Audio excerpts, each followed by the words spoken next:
Salwa, how Quran answered your questions, or what is your relationship with the creator of the mankind? Where did it start from? Anything that you would like to share from the book?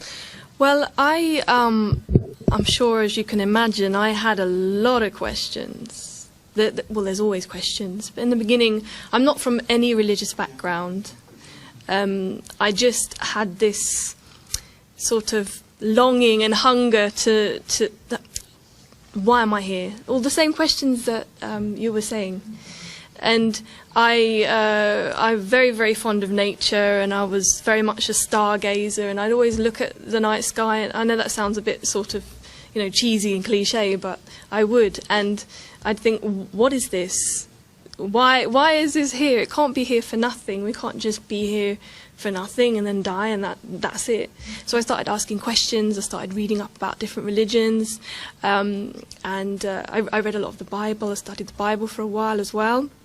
And then one day I just started reading the Quran out of curiosity.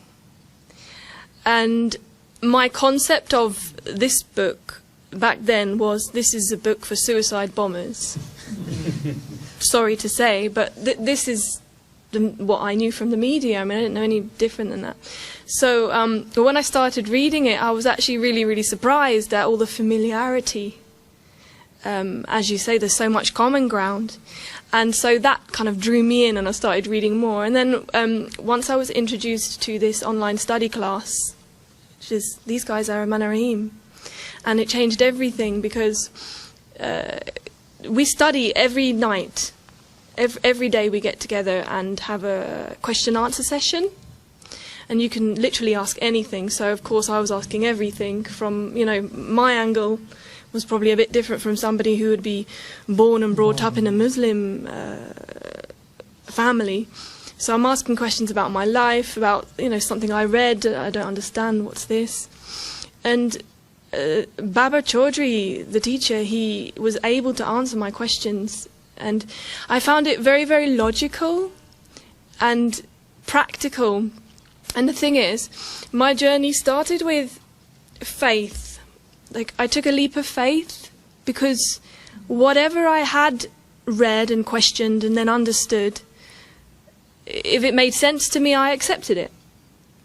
So once I accepted that, whatever those verses were, then I tried to do it. You know, I tried to implement it in my life. And then only when I implemented it and then I saw the results, that faith turned into belief, because, you know, human beings, we have to see it to believe it. And I'm very stubborn, I'm not easily convinced, honestly. I always think of this example of when your mother gives you advice, and you have faith in your mother. She loves you, she wants to protect you, so she's going to give you good advice, but you don't really understand that advice until you experience it. So she's like, look both ways twice before you cross the road.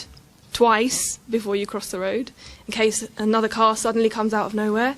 But until you're crossing the road, and that happens, and you remember the advice, and you look again, and there's a car, and that advice saved you, then that's it, solid belief. You don't have any doubt anymore. And this has been my journey. And there was one verse in the beginning from the Quran, chapter 50, verse 16, where Allah is talking directly. He says, "Indeed, it was we who created mankind." So I thought, well, that can be me. I'm English, I'm not a Muslim yet. I'm mankind. And we know what suggestions your soul makes to you. So he knows my thoughts. He reads my mind.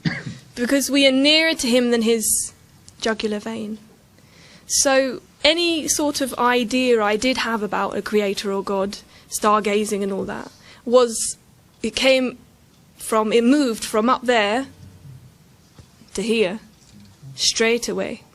And it became suddenly a very, very personal and direct thing, and that just completely blew me away and just dismantled my concept of God altogether.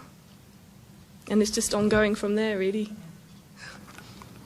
So, after that, when the concept which was up there, whether you're a Hindu or a Sikh or a Muslim or a Christian, you know, we all look up in the sky. Because of the verse of Quran that came that close to you, that all this time it was that close to me. And it must have made sense because it happened to me as well. I felt the same way. Because there was always something in there who used to recognize the truth, but it was kind of suppressed by my own self. So, after that, when you lived with it, whatever you had asked, because some questions before we start the journey, we ask before we start the map. So did you find those answers verifying the journey? Yeah, very, very much so. So it wasn't a fantasy? No. It wasn't a story? Well, like I say, when you see it, you believe it. When you see it working on ground reality, and I've witnessed a lot. Stuff within my own self, like my own weaknesses, and it's all there in the book. And when you're reading it, it's like someone's written a book about you. It's just freaky, that, you know. And then obviously you witness it in other people. You see things happening around you, and you're like, oh, that's an ayat. You know, the word translated as verse in the Quran is ayat.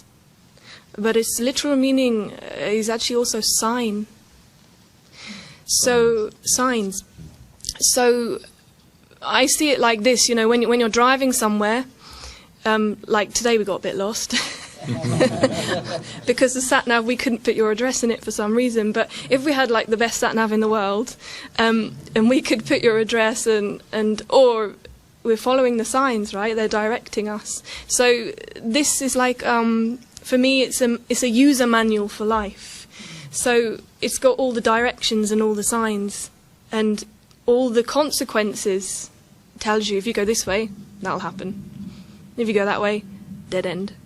Make a U-turn, you know. It's a user manual for life.